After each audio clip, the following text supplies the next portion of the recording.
Imagine a bank where you feel at home. Real people living right here in your community are the heart of Bank Independent and everything we do.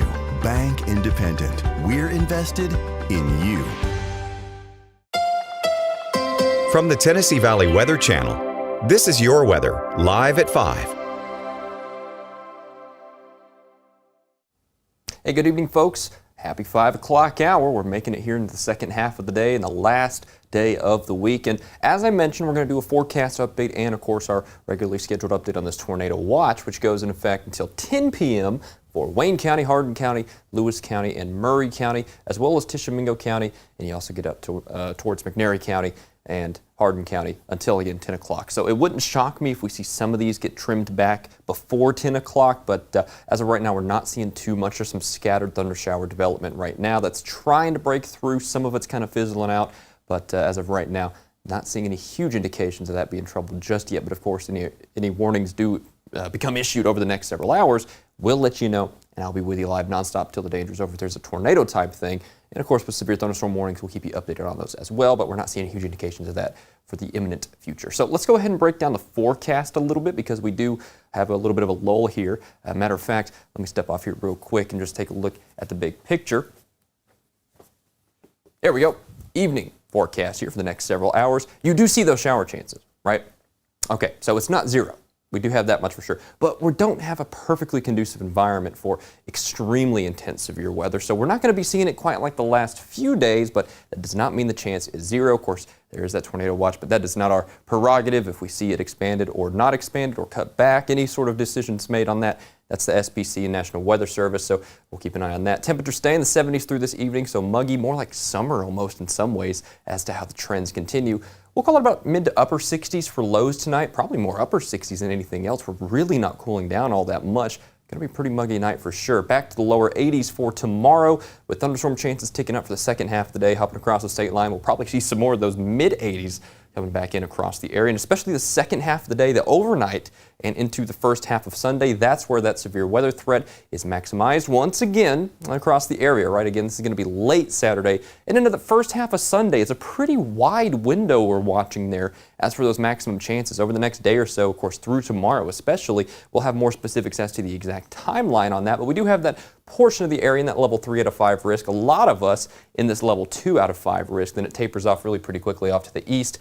And the tornado threat also tapers off pretty quickly. We're not looking at a major tornado threat with this. If anything, more of a damaging wind type of threat with damaging winds up to 60 miles an hour. A few tornadoes, hail up dime size is possible, but that's not going to be a huge deal. Flooding, on the other hand, I think we could see that being a little bit more trouble because we've had a lot of flash flooding across the area as it is. So we do need to watch that very carefully. Stay informed with those updates, severe warnings, things like that. Scan this QR code here to download a free app if you don't already have it. And a Know Where Weather Radio, something I swear by because I can wake a dead man from his grave. And also we're partnered with our good friends over at Weather Call, which is a fantastic resource there for other warnings that can wake you from your sleep. It calls you if there are severe thunderstorm warnings, for example, tornado warnings, flash flood emergencies, so those very severe ones, as well as those extreme wind warnings, things like that. You can scan that code here, go to tnvalleyweather.com/store, and we got that there. It's $15 a year, not a month, a year. So it's just a little more than $1 a month for a great resource that, again, will wake you up from your sleep, especially with these nocturnal events. That is very helpful. So